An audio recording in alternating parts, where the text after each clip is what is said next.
All right, we got some Avengers stuff that we're gonna talk about.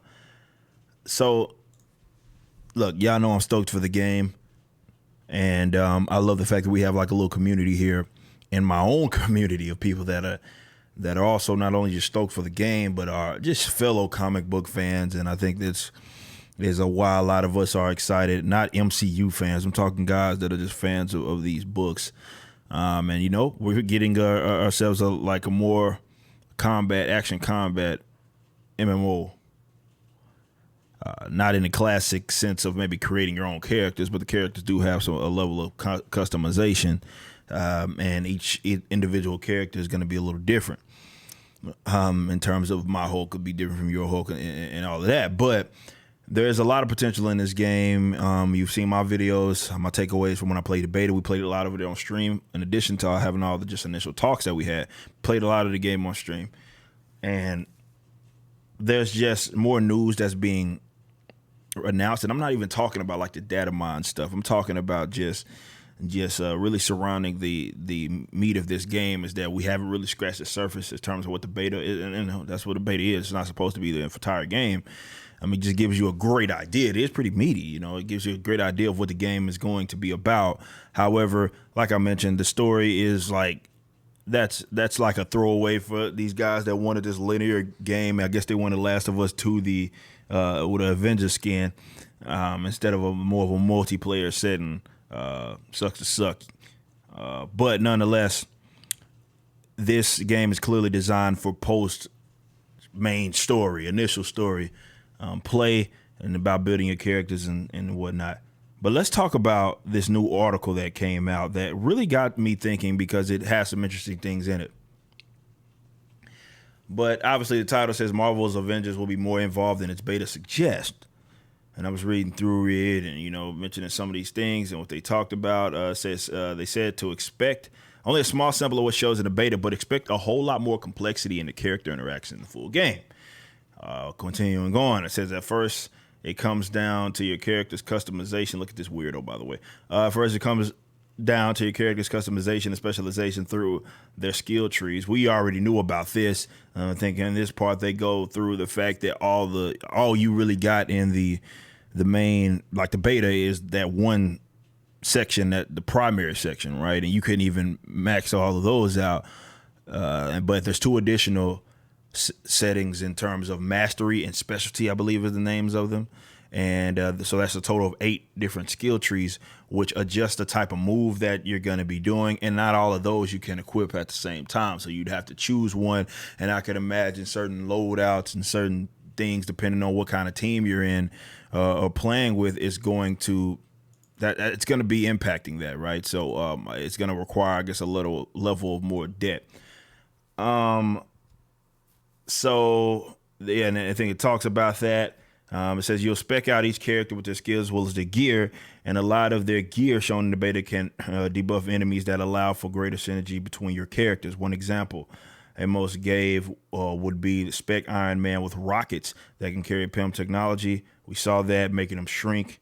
And obviously you can imagine, for the sake of what the hell, did I just like take this thing all the way off? My bad about this. If I did that, I did. Sorry about that. But yes, as you can see, it's we saw that about the whole shrinking the enemies and all of that. So there's a level of strategy to the combat that has you making decisions about all of your characters at once, if you're playing alone with AI companions or working together with your teammates if you're playing with other humans. The game has and this is the positive thing about it, and I talked about this in my takeaways, right? And what I think the game should. I did 2 videos. Did my initial takeaways, and I did my video about really talking about what all the game needs to do in order for it to be great.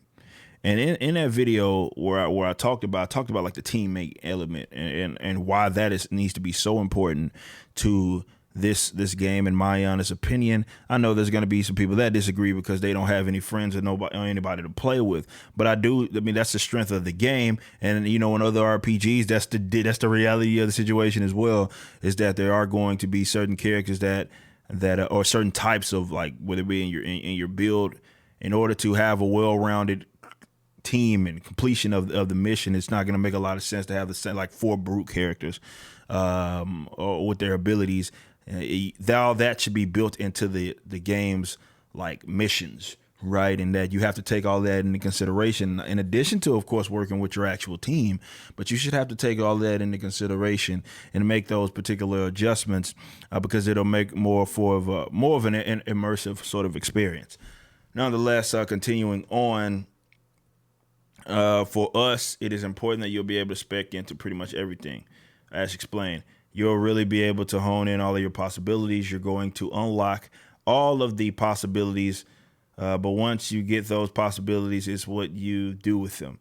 So you have those these choose 3 skills, and it is basically do what you want. Your heroic ultimate to deal more damage, yada yada yada. This goes again in the fact that I just said, like, some of those moves, you're only going to be able to like select one of them as opposed to selecting all of them. So you won't be able to equip them all. And that's why they were saying in the, during the war table stuff, that the people's characters aren't going to play the exact same, which again, that's a strength. That's how it should be if you're going to build out a game like this. You also have the ability to switch characters' gear. And this is the part that gets interesting to me. While there's a fair amount of gear to find and equipped in the beta, what we've seen so far tended to be fairly low-level conveying perks, like a small chance to convey certain kinds of damage and debuffs. Yeah, that's really all we saw. Gamma radiation, a shock. That's all we really saw with the I guess the gear. This amount of percentage, you may get critical damage here, right? And that's really all we saw with the gear. Some of it had little things they can do, but that's mainly all that we saw. But I figure there would be a lot more detailed, a lot more intricate than that, as it says. But since gear is a big part of the long-term hook of Marvel's Avengers, which is not a problem, Destiny does that really well. Say what you will about Destiny. Let me backtrack on that, because we had talked about this, and I want to talk about this in stream, and I want to make sure this is known in a solo video. This game is not Marvel Ultimate Alliance 3 remastered. I'm glad that it's not, and it's not a game that I know people again want. The Last of Us 2, the interactive drama that they play with all the MCU characters and Avengers, and they're upset that that's not what they're getting. And I get in a linear experience. And to be fair to Crystal Dynamics, they never promoted it as if it was going to be that way. When you consider when they announced it at E3, at least. So I know that this game is going to be divisive in that regards, because there's a lot of people that had those expectations and what they wanted a linear game. We had watched another guys, and one of these guys, I'm not even going to mention the dude's name, but if you've seen my streams, you know I'm talking about. This weirdo spends like 9 minutes trashing this game, and we're listening to his suggestions of what it should have been, and it's like he was making the game worse. Right, as far as what he wanted, he was like, this should have been a more linear experience. And I'm sitting here listening to this cornball. I'm like, so you wanted a game that you could just, again, a game, I guess, in this day and age where you can just play within a week, beat it, and be done with it. That's what you wanted. You know what I'm saying? Like, and again, we just got an experience like that, a more linear experience, though it have some sort of RPG element. It is still a more linear experience in Spider-Man, if that's what you wanted from a Marvel standpoint. This is really the first game of its kind that we're getting. This is not Marvel's Omega, whatever. It's not Marvel Alliance. It's the combat system is different. The characters do not play. They differentiate themselves from each other a lot more. And this is supposed to be like, all right, if you put the characters in a more realistic setting. Of course, yes, Black Widow probably will get bumped upside the head and be dead in a lot of these cases, but it still does a lot to try to differentiate these characters. But because of that expectation, and because this has become mainstream, because it is Avengers, Marvel Cinematic Universe, the Avengers have become mainstream. It's attracted a lot of normie gamers, and that's what they wanted, and they're really upset with it. And look, the game is not being built with you in mind. But I hope that they don't try to cater to the desires of these weirdos that want that, because I think that'll break the game. That'll ruin it, right? Like if they try to make it short, like in terms of you can max your character out tomorrow, like that's a problem. So we'll see. But I just wanted to get that out there. But this is the part, again, going into this gear that's interesting.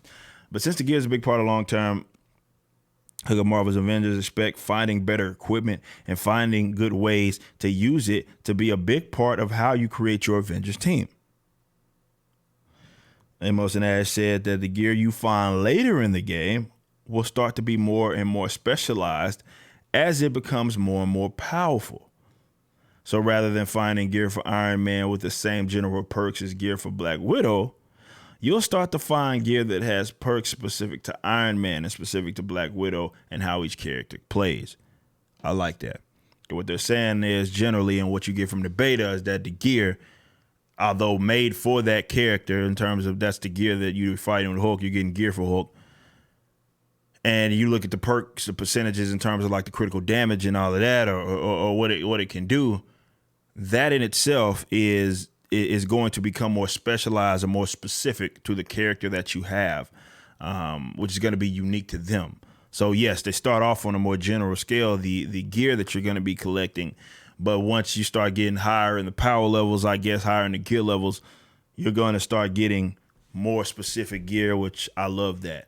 Again, I hope that this game has a high cap. I know we have the max caps. I would love for those the top to be blown off of those because there's no PvP. You don't have to worry about balancing issues. So I would hope that if it's not a slow grind, then they need to make those power levels through the roof for the sake of giving us something to work for. And I think that the people, and maybe this is a way that they do that, I think the people that main with a character for months should be benefiting from building that character up, as opposed to that guy that's going around just jumping around characters. And again, there's a lot of normies that have more so interest in it. This is why everybody has 50 characters that they want in the game. And I don't really care for that. I just want more content. New characters means absolutely nothing if you're not constantly putting out content and new settings to place them in. Some would argue both. You can get both. And yeah, if they bringing in the dough, hopefully, that's what they can do. Remember, there's no the DLC you're not paying for. So it's just on cosmetic microtransactions. So if they're going to make money, I would love for them to be the case. Yeah, you get both to satisfy you guys' desires to just want to jump around each character. But I do feel like they need to have some mechanic built into the game to where the guys that are maining, because this is basically, think about it, even though it isn't a classic MMO and the fact that you're creating your own character, and you can customize them from the top down, it still has a high level of customization, and you just got to look at it like, okay, these are just builds that you're giving us, and we can work these builds up, right? So you can work the build up, and just as you would if you were playing with one character on any other RPG, especially in an online setting, that person that's been maining with that character and building upon that character needs to be able to benefit from that and be rewarded for that, as opposed to those that are just jumping around from the character to character. This is where it gets interesting. I know I said that like it's my third time, but this is for sure what I wanted to do the video about when I was reading this, and I was like, we got to do a video on this. Artifacts are another area of gear, Chase, where you can expect to find the best, most interesting stuff. These are items with perks and power levels of their own, but which can be equipped on any character. The artifacts we've come across in the beta tend to be crystals and similar objects that aren't particularly interesting. But Amos said there are artifacts in the game. I don't even know, do they even have major artifacts in the beta? I know that they had. We saw the slot, but I don't think I ever got it. Maybe they had them in the beta. All I got was the minor. I got two minor artifacts that I could equip at the same time. So there are major and minor artifacts. But he's saying that there are going to be similar objects that aren't particularly interesting. I was talking about in the beta. But Amos said that there are artifacts late in the game that are definitely worth chasing. There are things, particularly in certain areas, that you can go and find that only those really advanced players will find. I love that. I love the sound of that. I love the sound of that. Like this, I know everybody, you got people crying about competition, right? People crying about competition. Saw this video, this weirdo. I'm probably gonna do a video on this. Crying about the fact that people are all extra good after a week in Fall Guys, and he's all like mad. He's like, it's supposed to be a game you can just play with your friends, have some fun. But this is so sweaty and stuff like that. I know. We lived y'all grew up in a participation trophy age, and that's what y'all won. But I love when a game like this does that and says, look, just the guys that are good are going to get something out of that. And that's how it should be. Reward me for being better at the game, grinding more at the game than someone else. And if someone doesn't get the artifact that I get, or it's hard for them to get access to it because reasons, not my problem. Get good. And that should be the motto. That's the motto with any game. Again, I don't know what y'all grew up doing. I grew up playing going to the arcade and just, for hours and just beating folks up on that bad boy. Like I'm a competitor, and I know this doesn't have PvP, but there's this growing community of people that hate that other people are good at games and better than them, and then they get mad. Like the game, look, Avengers, Crystal Dynamics. If you're watching this video, trust me, there is a big community of people like myself that's what we're about, and don't break your game trying to make it too accessible. Take a step from Destiny. I know there's a lot of like the big YouTubers, like the hate YouTubers, right? That all got a problem with every damn thing, every game does, right? They hate that game. Destiny has a community. Say what you will about it. Like Destiny 2, and I have it, obviously. I don't play it as much. I wouldn't consider myself part of the community. But that community is rock solid. That community is rock solid, and they've now, I mean, they made a mistake before trying to cater to the casuals, but now they have made it work, and they're giving them content constantly. Probably should even put it out even more, but they're giving them content because they have decided, okay, this is who we need to, this is who's playing our game, this is who are interested in the game. Make a game centered around them, not around the people that just want to play something for 30 minutes before they hit the bar and drink Bud Ice. Nonetheless,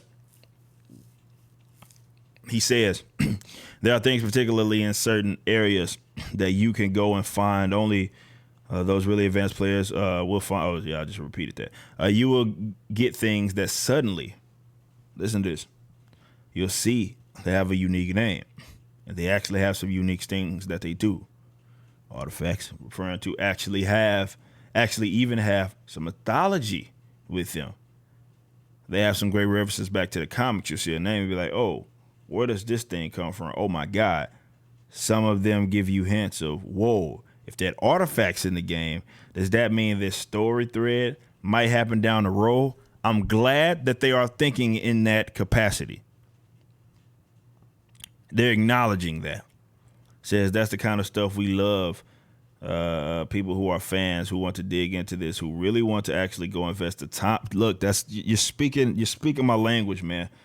Invest the time, we'll start uncovering, and then you'll be ready. Oh my God, they did bring X, Y, and Z, and it happens this way. So this is the part that was so interesting to me, because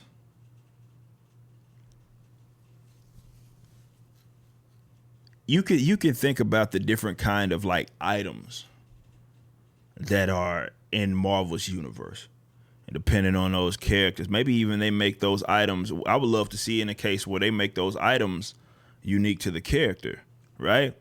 If you're talking, if let's say, just as an example, like a Marvel or a Quasar was in the game, and you start getting like Negabands and all of those, implemented to where you have to do this very difficult raid, or you have to go to this region and fight this person, or go with that character. And then you can go get these bands which will increase these powers astronomically. That would be freaking sick. Could you imagine something like, let's say they put like, like the possibilities are endless. I mean, this is why it's a positive. No, people look at it negative that it's live service. No, it's a positive, because you can be playing a different game month to month, which is great. If they're adding content, which is going to make or break this game. Nonetheless, but something more recent to you guys that follow the Marvel Cinematic Universe. Could you imagine like something like power gems?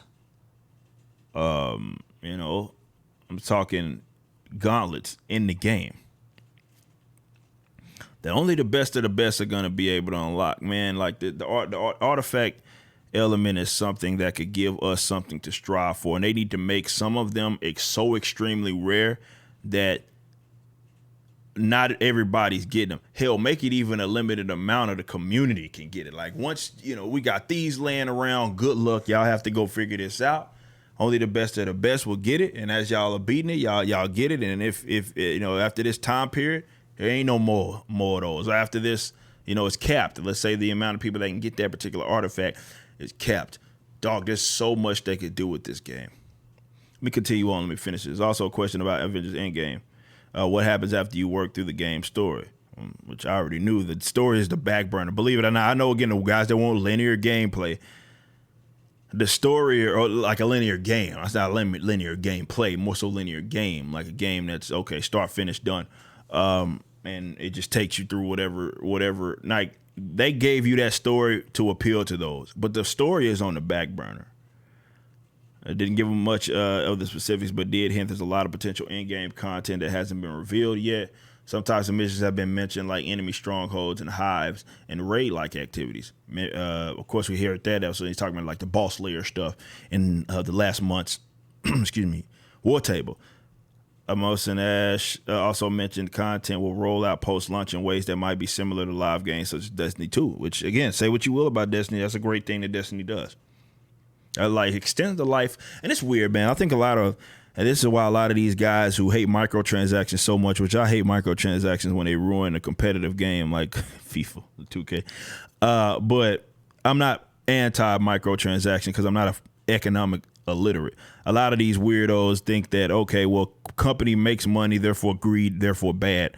Not understanding that it's the money that keeps the game extended for a period of time, as opposed to when we grew up playing. I grew up playing story games, and I beat the story and be done with it. If I was playing it to death, definitely when I was old enough, playing the game to death, where I was playing it over and over, I beat the game after a week. There was nothing else to do but to replay the game, right? But these kinds of concepts, like with it allows to get more content and add to that game. To extend the shelf life of the game, which to me is what I love about this current era of video gaming. Now, whether that costs money, whether they're not, some games do subscription service. Everybody has their own little way of doing it, but I love that it's getting funded. I know a lot of y'all just look at, well, the game should be free, everything, but not free. Well, no, so you get weirdos that actually think, yeah, free to play game, and yeah, that's good to go. But people like, hey, you pay $60, don't pay nothing else. You get all this content. You're playing the game for the next 10 years. It's not how it works. But yes, microtransactions can break games. They have broke games. break a lot of these competitive games. But if they're cosmetic, like whatever. Nonetheless, what's gonna make or break it though is, and it's gonna have a couple of different elements that goes into it, is how fast is this content coming, right? I know they're giving us like 80 Warzone missions or whatever they're calling them. Is that enough?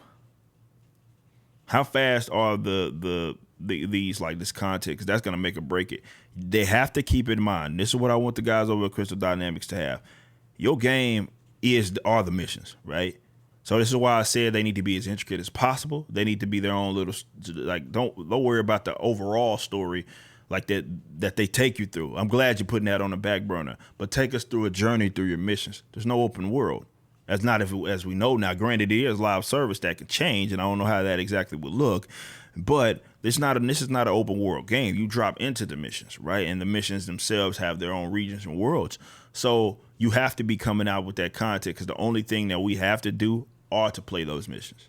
So the content has to be like faster than what it would be in a game like Destiny, because at least Destiny, they tried to give you these other little things to do, in the world. Go collect, definitely when I was playing, go collect this resource or what have you, run around on this planet, go see this. Like it was way more open world than what this game looks. Now, this game could be, this video could be outdated in 2 weeks, right? Where I just, with the beta just completely, that was just so limited to where maybe there is more of an element with that.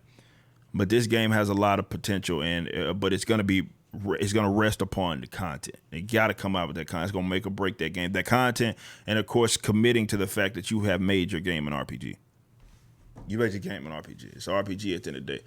So because it's an RPG, you need to make sure that you stick to that instead of trying to appeal to people who, again, just want 50. They wanted Marvel Ultimate Alliance remastered, and they just want to play with 50 characters just to be playing with 50 characters. And that wasn't clearly what your idea was. There will be new characters for people to play with, and I think that could be a cool thing. But don't sacrifice the content for the sake of building out new characters. I hope the content isn't just new characters. I want the content to be new levels, new regions. That in itself could be something massive. And I'm not even just talking about new regions, new worlds. Take me to Asgard. Take me to another planet, right? And have us doing missions there. There's so much that they can do with this game. So much stuff that they can. The stories already been written for them.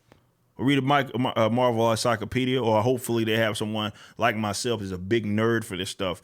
They read stacks upon stacks of comic books throughout the week, and they could give them some tips. If you have access to Marvel's entire catalog, can say, why don't we do something like this? This would be a cool line of missions, right? And they'll give them lots of content to play for.